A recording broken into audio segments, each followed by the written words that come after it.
I'm 87 years old. And if I could sit down with my 25-year-old self, I wouldn't warn him about failure. I would warn him about time. Before I tell you what I mean, take one small step for someone you love.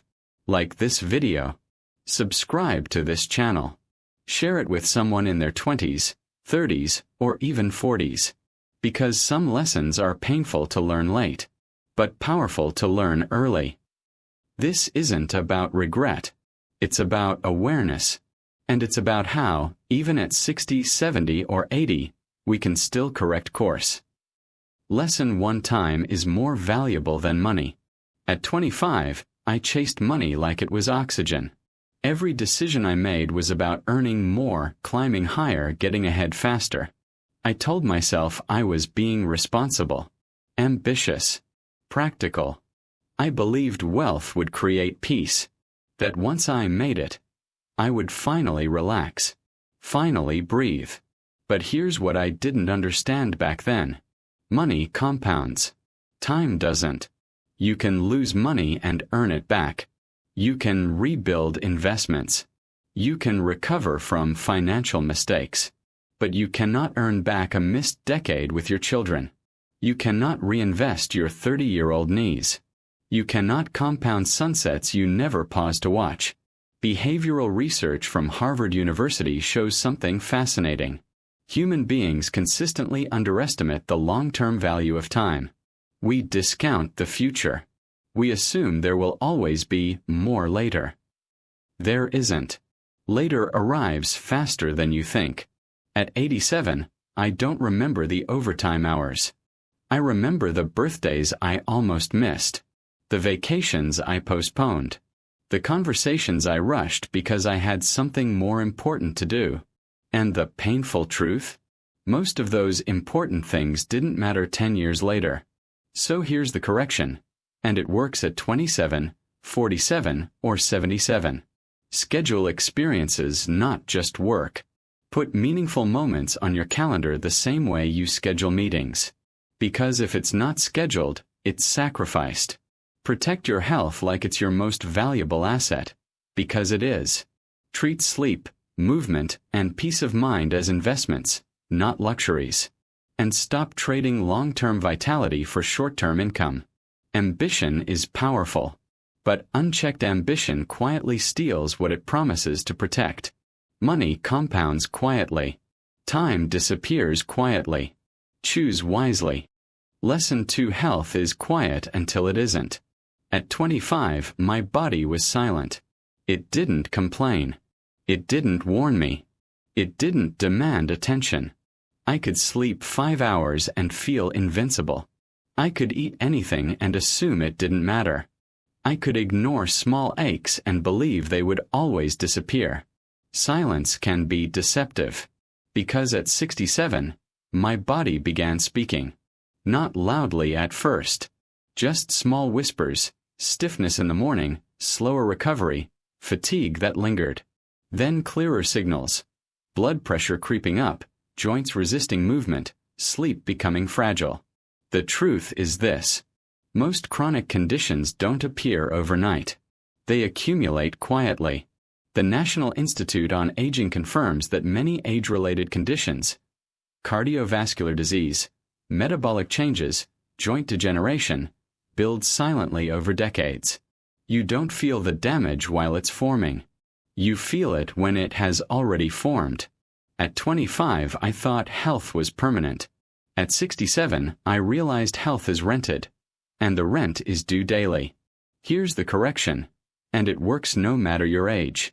Start strength training. Not to look younger, but to stay independent. Muscle is insurance against fragility. Protect your sleep like it protects you because it does. Deep sleep is where repair happens. Monitor your blood markers. Don't wait for symptoms. Prevention is quieter than treatment, but far more powerful. And reduce chronic stress. Because stress isn't just emotional. It's biochemical. And it compounds just like neglect does. At 87, I understand something I didn't at 25. Your body keeps score. And it keeps it quietly, until it doesn't. Lesson 3: relationships are the real wealth. At 25, I thought friendships would always be there. I assumed the people I laughed with, worked with, and shared late-night conversations with would somehow stay frozen in time. I believed closeness was permanent. It isn't. Life moves. Careers shift. People relocate. Responsibilities grow. And without intention, relationships slowly fade. Not because of anger, not because of betrayal, but because of neglect. At 25, I postponed phone calls. I said, "We'll catch up soon." I missed gatherings because I was too busy building something important. And here's what I learned decades later. Time doesn't just change you. It changes access. The American Psychological Association highlights something powerful. Strong social connection is one of the most consistent predictors of long-term well-being, resilience, and even longevity. Not success. Not status. Connection. At 87, I don't remember most of my deadlines. I remember the people who showed up, and the people I didn't show up for. The painful truth is this: friendships don't usually end dramatically. They dissolve quietly. So here's the correction, and it works at any age. Call first. Don't wait for them to reach out. Apologize sooner. Pride costs more than humility ever will. Prioritize shared time, even when it's inconvenient. Especially when it's inconvenient. And say, "I appreciate you" often. Because one day you may wish you had. At 25, I thought I had unlimited chances to reconnect. At 87, I understand that relationships are living things. If you don't water them, they don't survive. And nothing replaces a person once they're gone. Lesson 4: most fears never happen.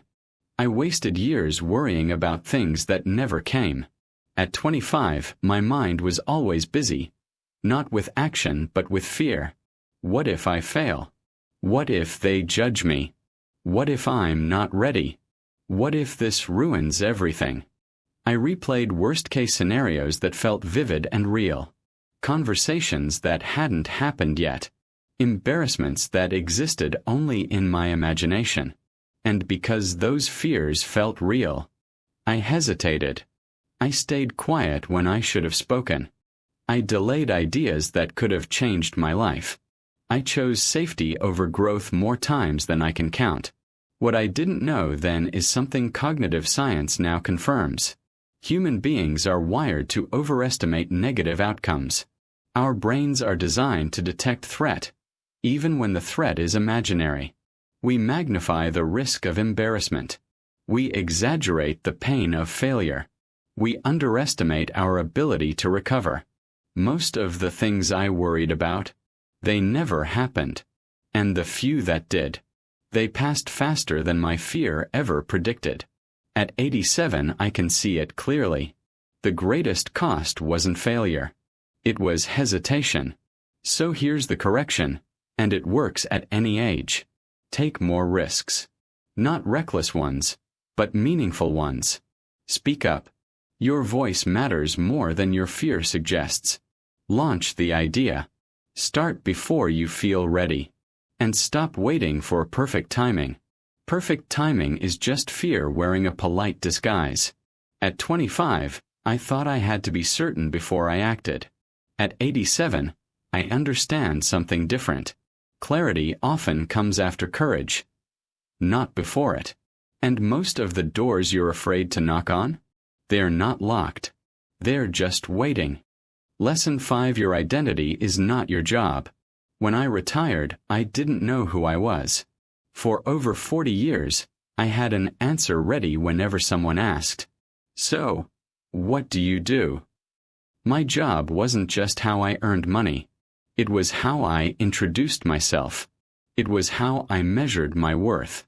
It was how I structured my days, my confidence, even my friendships. Then one day, it stopped. No meetings. No deadlines. No title. No urgent emails waiting for me in the morning. And I realized something unsettling. I had built a career, but I hadn't built an identity outside of it. Research from Stanford University suggests that when identity is heavily tied to career status, retirement can create a psychological vacuum, a sudden loss of structure, recognition, and purpose. No one warns you about that part. The financial planning is discussed. The pension is discussed. The investments are discussed. But the question no one asks is this: who are you when your title disappears? At 25, I believed promotions were progress. At 47, I believed achievement was fulfillment. At 67, I realized achievement without inner identity feels hollow. Here's the correction, and it's powerful at any age. Build hobbies early, not as distractions, but as dimensions of who you are. Develop purpose outside income. Purpose doesn't retire when you do. Invest in growth, not just promotions. Learn things that won't show up on a resume. Cultivate curiosity. Mentor others. Create something that doesn't depend on a paycheck. Because one day, the business card will disappear. And when it does, you'll want to meet the person underneath. At 87, I understand this clearly. Your career is something you do. Your identity is something you become. Make sure they are not the same thing. Lesson 6: Stress is cumulative. Stress didn't break me at 25. It accumulated. At that age, I wore stress like a badge of honor. Busy meant important. Exhausted meant productive. Overwhelmed meant I was chasing something worthwhile. I told myself, this is temporary. Once I succeed, I'll slow down. But stress doesn't disappear just because you promise to deal with it later. It compounds. One tight deadline becomes a lifestyle. One sleepless night becomes a habit. One difficult season becomes a personality. And here's what science now confirms. Chronic stress isn't just emotional. It's biological. Research from the National Institutes of Health shows that long-term exposure to elevated cortisol, the body's primary stress hormone, can gradually impact the heart, the brain, and the immune system. You don't feel it immediately. That's what makes it dangerous. You feel it years later. In blood pressure, memory, inflammation, fatigue. At 27, I thought resilience meant pushing harder. At 67, I realized resilience means recovering faster. So here's the correction, and it works at any age. Build daily decompression into your life. Not as a reward, as maintenance. Walk. Not just for fitness but to reset your nervous system. Reflect. Write. Think. Give your mind space to process instead of constantly react. And most importantly, set boundaries. You teach the world how to treat your time. Stress isn't always loud. It's often quiet, humming in the background year after year. At 87, I understand something I didn't at 25. What you carry daily, you carry long-term. And peace, like stress, compounds. At 25, I measured success by others. Who was ahead? Who was earning more? Who got promoted first? Who bought the bigger house? Who looked happier in photographs? I thought comparison would push me forward. And sometimes it did. But more often, it stole something far more important than ambition. It stole contentment. Every time I reached a milestone, I immediately looked sideways. Someone was always doing better, moving faster, winning bigger. So no victory ever felt complete. At 87, I measure something entirely different. I measure peace. Peace when I wake up in the morning. Peace in my conversations. Peace in my own thoughts when the room is quiet. Research from the University of California supports what many of us quietly experience. Frequent social comparison, especially upward comparison, is strongly linked to lower life satisfaction and increased stress. The more we measure ourselves against others, the less stable our own sense of worth becomes. And today, comparison is no longer occasional. It's constant. Through screens. Through curated highlights. through filtered lives that make ordinary reality feel insufficient. At 25, I thought admiration was the goal. At 87, I know alignment is the goal. So here's the correction, and it works at any age. Define your own metrics. Decide what success actually means to you, not what looks impressive from the outside. Reduce digital comparison. Not because technology is harmful, but because constant exposure distorts perspective. And practice gratitude deliberately. Not casually. Deliberately. Gratitude shifts the lens from scarcity to sufficiency, from comparison to contentment. At 25, I wanted validation. At 87, I value stillness. Because success measured by others will always move the finish line.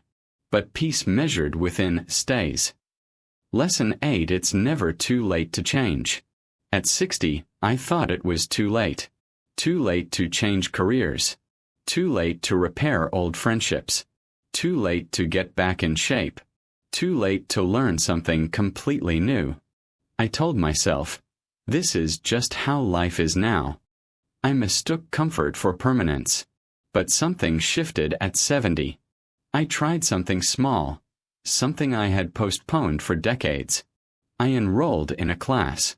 I reached out to someone I had drifted from. I started walking every morning instead of saying, maybe next week. And slowly something surprising happened. I changed. Science now explains what I experienced personally. Research on neuroplasticity, the brain's ability to reorganize and form new connections, shows that the human brain remains adaptable well into later decades of life. It doesn't stop learning at 30. It doesn't shut down at 50. It continues responding to challenge, novelty, and repetition even in the 60s, 70s, and beyond. The only thing that truly stops growth is the belief that growth has stopped. At 60, I believed identity was fixed. At 70, I proved myself wrong. So here's the correction. And it applies whether you're 25, 55, or 75. Learn new skills. Not to impress anyone, but to keep your mind alive. Rebuild relationships. Time may have passed, but sincerity still works. Improve your health. Small daily actions compound, even now. And reinvent your identity if you need to. You are not limited to the version of yourself you built decades ago. Age changes your pace. It does not cancel your potential. At 87, I understand something clearly. It is rarely too late. It is usually just uncomfortable. And discomfort, I've learned, is often the doorway to renewal. I don't regret my life. I've loved. I've failed. I've learned. I've lived. But if I'm honest, I do wish someone had sat me down earlier and said a few simple things out loud. That time moves quietly. Not loudly. Not dramatically. Quietly. That health doesn't disappear in a single moment. It fades gently, until one day you notice what you used to take for granted. That relationships don't usually end with arguments. They drift. Slowly. Silently. Through postponed calls and missed chances. And that correction, real correction, is always possible. But it is always easier sooner. If you are 25, don't brush this off.